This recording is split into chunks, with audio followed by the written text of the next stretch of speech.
የቴዲ አፍሮ አዲሱ መርከብ የሚለው ዜማ ለኔ ጉልህ የቃል ስህተት የተፈጸመበት ነው።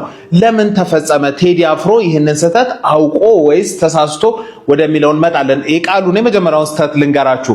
መርከብ የመሐለቁ ጫፍ ባይሰራ ረግቶ እንዳይቆም ሁሉ ከአንድ ስፍራ ይላል። መርከብ ላይ መሐለቅ የሚባል ነገር የለም። መርከብ ላይ ያለው መልህቅ ነው። ስለዚህ መልህቅን ለምን በመሐለቅ ቀየረው? መጨረሻ ላይ ነግራችኋለሁ። አስገራሚው ጥበብ የዚህ ዘፈን እሱ ጋር ነው። ከዛ በፊት ግን ዘፈኑን በደንብ ከሰማችሁት አንድ አሳዛኝ ወንድ፣ አሳዛኝ አባወራ ታያላችሁ። ይህ አባወራ የተገፋ የተከፋ ነው እና በጣም ደጋግሞ የሱን ህመሞች፣ ስቃዮች ነው ደራርቦን የሚነግረን።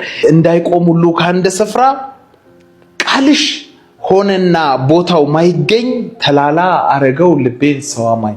በየጊዜው ስትቀያየርበት የሷን አመል ሁሉ የሚችል አዳዲስ ነገር ስታመጣበት ስትጭንበት ሁሉ እየታገሰ ጸጥ ብሎ የሚኖር ከዛ ደግሞ ምን ያደርገዋል? አጠበቀው።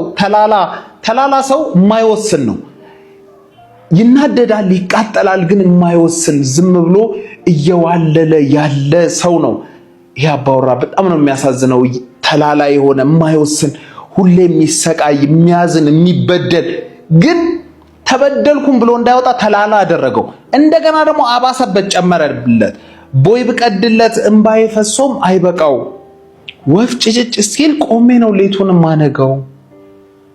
ይኸውልህ ተጎድቷል፣ በሷ ተበድሏል፣ ቃሏ እየተቀያየረ ነው። ግን ኮምፕሌን ማድረግ እንኳን አልቻለም። ኮምፕሌን ማድረግ አይደለም በፊቷ ማዘን እንኳን አልቻለም። ስለዚህ ለማዘኛ ምን ጊዜ ሰጠው? ወፍ ጭጭጭ እስኪል ቆሜ ነው ሌቱን ማነባው። ወንድ ልጅ ብቻውን ነው የሚያለቅስ፣ በሰው ፊት አያለቅስም የሚለው እንደዛ አይነት ግጥም ያለው የሎሬት ጸጋዬ ገብረመድህን ግጥም አለ። ከሱ ጋር ይያያዛል። ይሄ የአብዛኛው በዚህ ዘመን ያለ ወንድ ቤተሰብ መሪ የሆነ አባት የሆነ አባወራ የሆነ ሁሉ የሚረዳው ነገር ነው። ውስጡ ቁጣ አለ፣ ጩኸት አለ፣ ማዘን አለ። ግን ማዘኑን ማሳየት እንኳን አይችልም። በመጀመሪያው ቨርስ ላይ ሐዘኑን፣ መገፋቱን፣ መከዳቱን አሳየን። ቀጥሎ ደግሞ መከዳቱን መናገር እንዳይችልም አደረገ። እኔ የተረዳሁት አይነት አባወራ በዙሪያ ያለ ማታ ድራፍት ቤት ላይ ጸጥ ብሎ የሚያመሽ የምታገኙት አይነት አባወራ ይመስላል።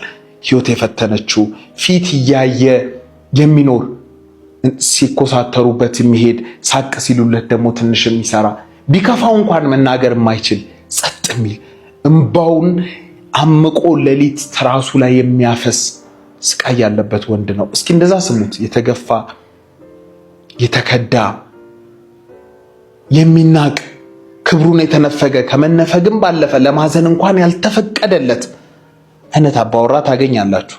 ከዛ እሱ ያ ሰው አባወራው እሱ ብቻ እንዳልሆነ በዚህ ጊዜ ያለው ሰው በዚህ ስቃይ ውስጥ ያለው ሰው እሱ ብቻ እንዳልሆነ ታዩታላችሁ። ኬት ልዋስ ያኔ ኬት ጽናት ሲመለዲዴ አላኖር ሲለኝ ስጋት። ኬት ልዋስ ጽናትን ማግኘት ትልቅ ነገር ነው። እንዲህ በደከመ በተከፋ ወቅት ጽናትን ይቻላል ይታለፋል ለካ ብል እንኳን አልፎ ያሳየኝ ሰው የለም ነው።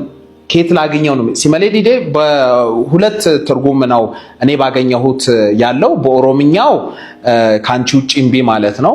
በግዕዝ ደግሞ ጨለማው ሲነግስ ወይም ሌሊቱ ሲሾም ማለት ነው።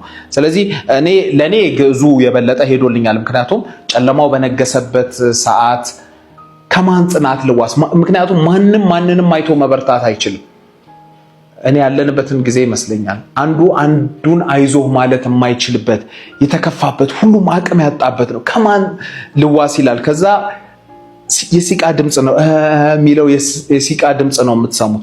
አቅም ማጣት እገዛ ማጣት አይደለም እኮ ጽናት ማለት እገዛ አይደለም። ከሩቁ ያለ እኔም እንዲህ ላልፍ እችላለሁ የሚል ነገር እንኳን ማለፍ ነው። ከዛ ይሄን ሁሉ አሰቃይቶት ይሄን ሁሉ አሳመሞት የስቃዩን ደረጃ የዛን ሰው የዛን ወንድ የዛን አባወራ ሲነግረ መጨረሻ ላይ ምን ይላል? ምስኪኑ ልቤ ባንቺ ታሞ ሳይበቃው ላንቺ ታምኖልሽ ላንቺ ኖሮልሽ ላንቺ አገልግሎሽ ሳይበቃው እንደገና ባንቺ ታመመ። ሪቨርሱ ህመም ሆነ የተመለሰለት። ይሄን ሁሉ ሳይበቃሽ ብለሻል አሉ ትቼዋለሁ። ጆሮ ምን አለ የማይሰማው ይላል። ይሄን ሁሉ ብላም በድላም አጥቅታም ንቃም አዋርዳም በመጨረሻ ግን እሷን ትቼዋለሁ ባይ የምትሆነው ያልተፈለገው አሁንም እሱ ነው። የመጀመሪያው ቃል መርከብ የመሐለቁ ጫፍ ባይሰራ ረግቶ እንዳይቆም ሁሉ ከአንድ ስፍራ ያለው ላይ መሐለቅ ለምን አለ? መልህቅ ለምን አላለም? ምክንያቱም መርከብ ትልቅ እንትን ነው የሚቆመው፣ ስቴብል የሚሆነው በመልህቅ ነው፣ አንከር በምንለው በእንግሊዝኛ። ስለዚህ ትዳርን ወይም ሀገርን የሚወክል ከሆነ ደግሞ መርከብ ካልን መልህቁ ያንን የሚያስተዳድርበት ትልቁ ፓወሩ ነው። መርከቡ የፈለገ ቢያምር የፈለገ ግዙፍ ቢሆን መልህቁ ካልሰራ የመልህቅ አቅም ከሌለው መልህቅ የሌለው መርከብ ሊኖር አይችልም። ማዕበል ይጥለዋል፣ ይደፋዋል፣ በቀላሉ ይደፋል። ኑሮም ሀገርም ምንላቸው እንደ መርከብ ከሳልናቸው ያንን አቁሞ የሚይዝ መልህቅ አለ። ቴዲ አፍሮ እዚህ ጋር ነው ድንቅ ነገር የሰራው። መልህቅን በመሐለቅ ቀየረው። መሐለቅ በአፄ ምኒልክ ዘመን የአንድ ብር 1/16ኛ የሆነ ሳንቲም ማለት ነው። ስለዚህ የአቅም ማጣቱን የዛ ሁሉ መናቅ፣ የዛ ሁሉ መገፋት፣ የዛ ሁሉ መረገጥ፣ የዛ ሁሉ አለመወደድ፣ የዛ ሁሉ አለመፈለግ አቅም መልህቁ አለመቆሙ ነው። መልህቁን ደግሞ መሐለቅ ብሎ ነው ቴዲ የሰራው። ስለዚህ ጥያቄው ኢኮኖሚካል ነው ማለት ነው።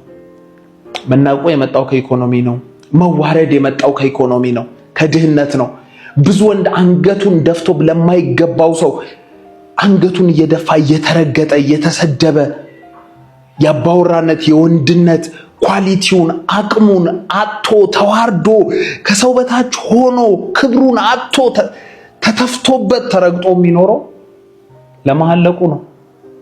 ታዲያ መልህቅን አውጥቶ መሐለቁን ሲተካ ስለ ዘመናችን ችግር፣ ስለ ዘመናችን ትዳር፣ ስለ ዘመናችን ሀገር፣ ስለ ዘመናችን ወንድነት፣ ስለ ዘመናችን አባወራነት ቴዲ አፍሮ ምን እያላችሁ ይመስላችኋል? ተረጋግታችሁ ስሙት። ተስፋ ሪቪውን ፎሎ ማድረግ አትርሱ። ሰላም ሁኑልኝ።